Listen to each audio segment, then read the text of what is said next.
Good evening. This is Quintus Curtius, and this is the sixth lecture in our series of lectures on Cicero's Stoic paradoxes. And in this lecture, we'll be going over paradoxes 4 and 5. Paradoxes 4 and 5 in Cicero's Stoic paradoxes. And we've made a lot of progress so far in dissecting and explaining the main ethical principles of Stoicism, and I hope that listeners have profited from these lectures so far. These lectures are brought to you courtesy of Fortress of the Mind Publications.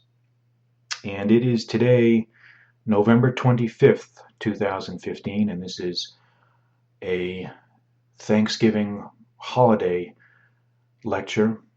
So maybe you can use the free time that you'll find yourself having over the next few days to enjoy this lecture and perhaps review some of the previous ones in the previous podcasts that have been made to reacquaint yourself with these ideas, because, as I said before, you never really can have too much review.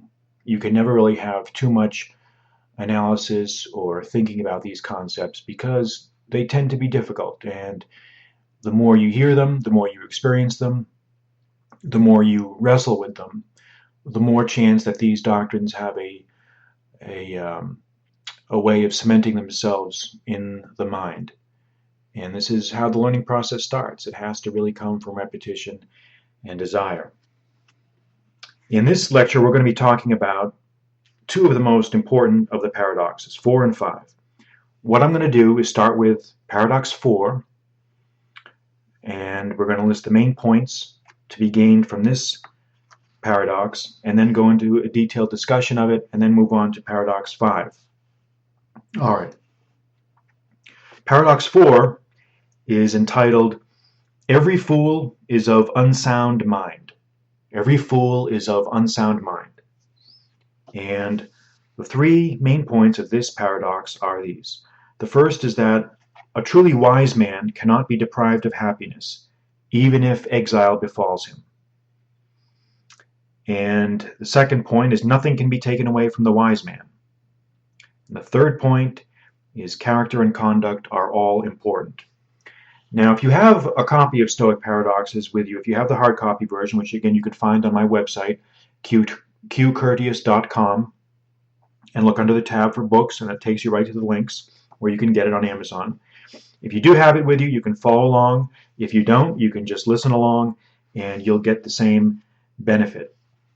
Now, paradox 4 is a short one. It's a short entry into the series of paradoxes in the book, and it's very rhetorical in nature. It really is delivered in the form of a speech against a political rival of Cicero's named Publius Claudius Pulcher, and he was a populist political enemy of Cicero. And this paradox, number 4, is really delivered, as the reader can tell, in the form of a speech.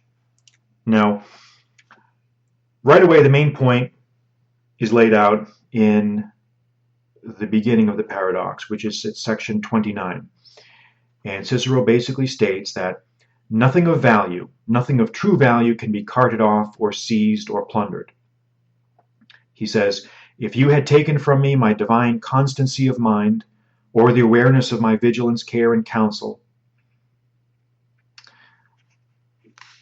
then and only then would you be able to have succeeded in injuring me. But since you did none of these things, you did not in fact hurt me at all." And what the point here is that what Cicero is trying to make, the point is that nothing of real true value can be measured in a quantitative way. The things that really are valuable, our wisdom, our courage, our character, our knowledge, exists within the confines of our own bodies or our own spirit. So that if we are ruined economically, if we are ruined physically, we cannot truly be hurt because we still retain that same status as the wise man. And this was a very common Stoic paradox, a very common Stoic parable that was told in the ancient world. And we see it told very often in the case of the poet Simonides. He was a vehicle of a lot of these old stories, these teaching stories. And the listeners may recall the shipwreck of Simonides, where Simonides was supposedly on a ship and it capsized and everybody swam to shore. Some of the escapees were weighed down by their goods and worldly possessions. Some of them drowned.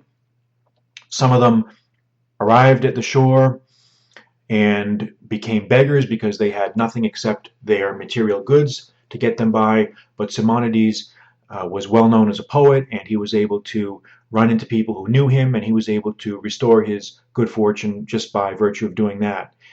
And the moral of that story is the things that truly are of value we carry within ourselves. We don't need the accoutrements. We don't need the external trappings of wealth or power in order to be wise, in order to be good. And this is so important to understand because this is a central doctrine of the Stoic way of life. And we have to keep this in mind constantly. So Cicero makes that point in Paradox 4. And the rest of the paradox really is spent in the form of a diatribe against Claudius. So there really isn't a lot there for us to talk about, except at the end, he makes an important point. He says, the law will not apply to protect a man who might be in a certain place if, under the laws, he ought not to be there in the first place. So in other words, the law does not protect someone who has no right to be there in the first place. This is a point that is unconnected with the doctrines that we're talking about, but still is a nice thing to keep in mind considering the legal battles that are now going on over the refugee crises and immigration issues. It's clearly been a point of law for thousands of years that you can't enjoy the protections of the law of a place where you have no right to be.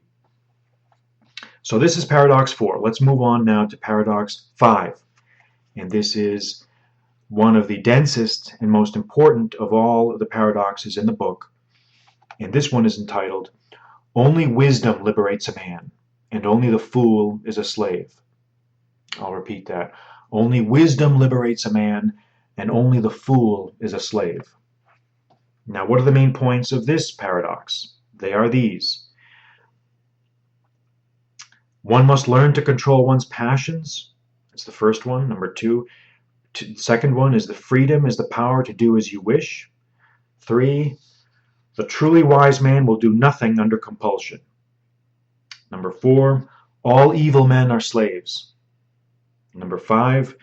Historical characters who would consider some modern men a slave. And what I mean by that is Cicero is giving examples of historical Roman figures who would consider modern men to be slaves.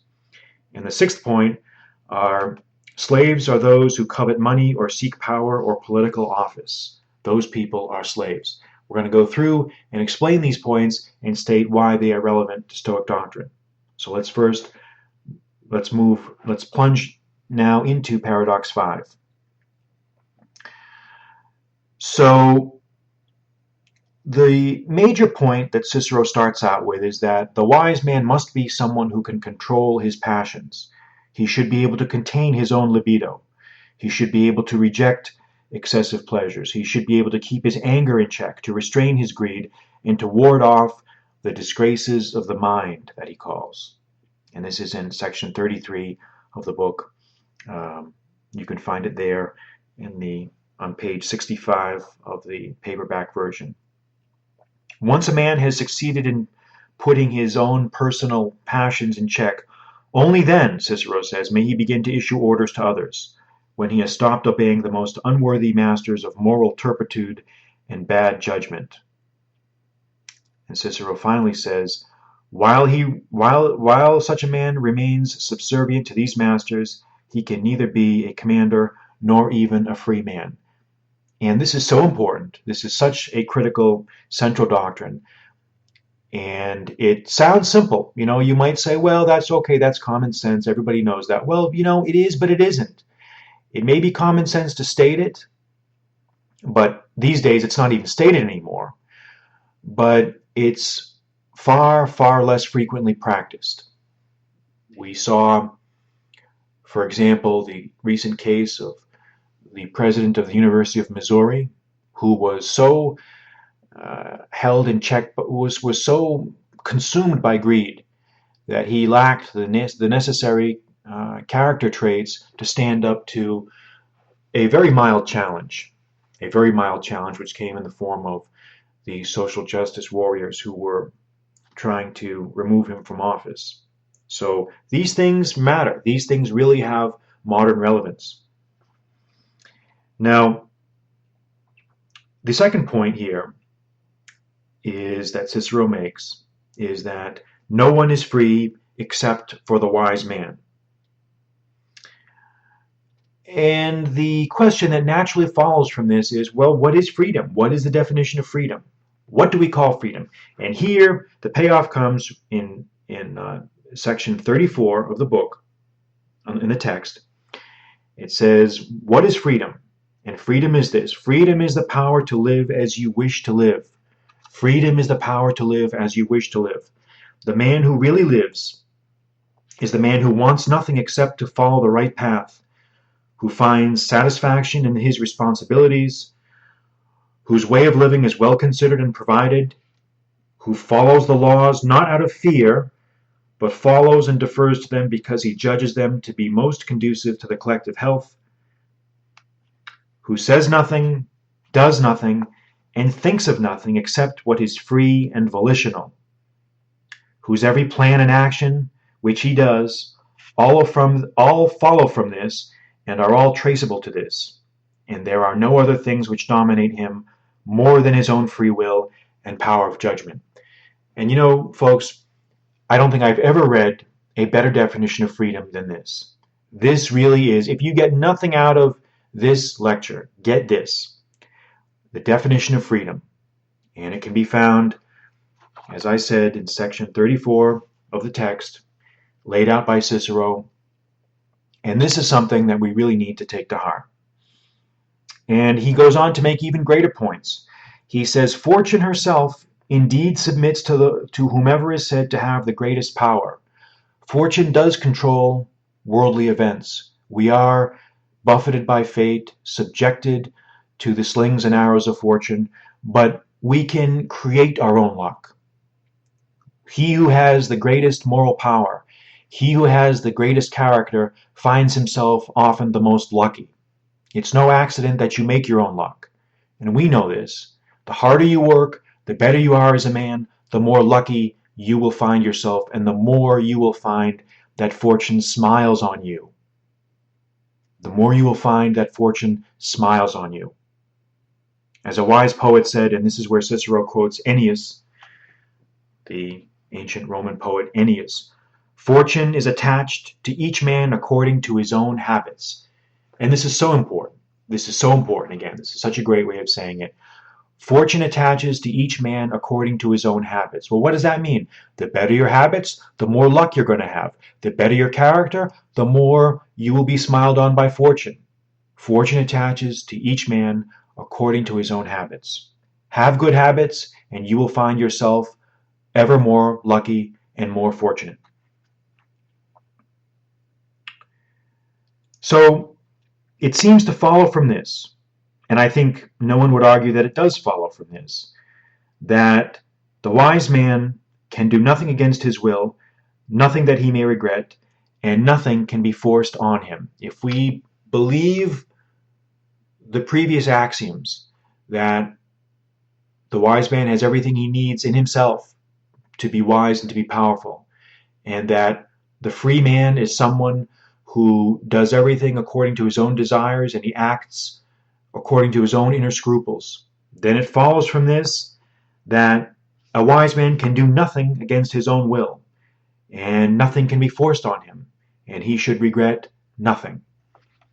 And this really arrives at the essence of the beauty of Stoicism, where we are led step by step in an almost Euclidean geometric progression of propositions and conclusions to this, which is that the wise man is always likely to be happy to some extent because he's following his own inner compass and he's subjected to no one's will except his own.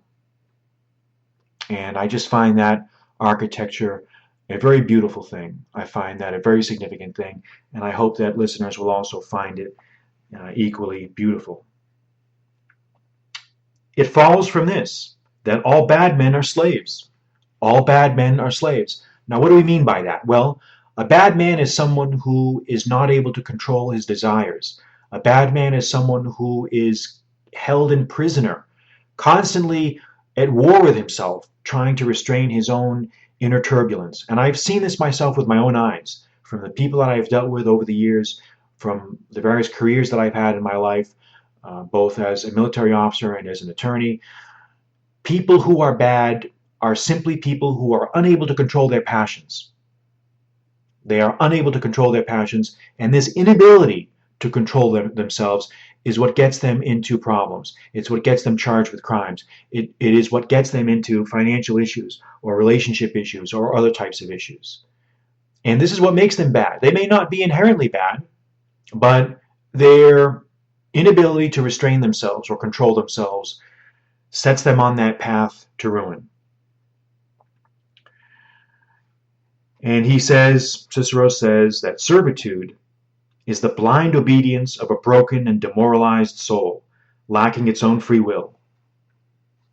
This is a great definition. Again, this, I think, is probably the key paradox in the entire book, paradox 5, because it's so packed with great aphorisms and doctrinal points. As we said before, Cicero makes a great definition of freedom, and now he makes a great definition of servitude. I'll repeat that. Servitude is, as I see it, the blind obedience of a broken and demoralized soul, lacking its own free will. And this is why all superficial, all covetous people, all fake people, and all people of bad character are slaves. And he goes into an example of someone who's a slave, the man who takes orders from other people and is kept on a leash by his woman, whose woman imposes rules on him, who commands him as she likes, who has him kept on a short leash. This is not someone who can be called a free man. The same thing with someone who's kept on a leash by a superior or a boss or a physical pleasure or a voluptuary pleasure. This type of person is a slave. So if you desire to do great things, if you desire to achieve great things and aspire to great things, he says, carry a praiseworthy spirit. It's a really great quote. He says, you say, I have waged great wars, and I have stood at the forefront of large domains and provinces. Well, if you want to do that, then carry a praiseworthy spirit. If you seek to do great things, if you want to be great, you have to act great. You have to carry a spirit and cultivate a spirit within yourself that is truly great. And this will carry you through the dark times and help elevate you during the good times to those levels of existence that you really want to be. You have to undertake steps to polish your soul.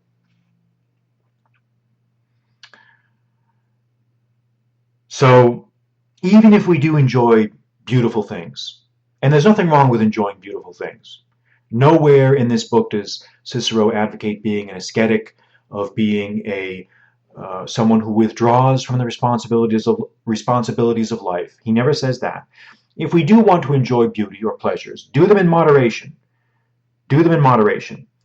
He says, I implore you that the beauty these things may possess should function not as the chains of man, but as simple diversions for the immature.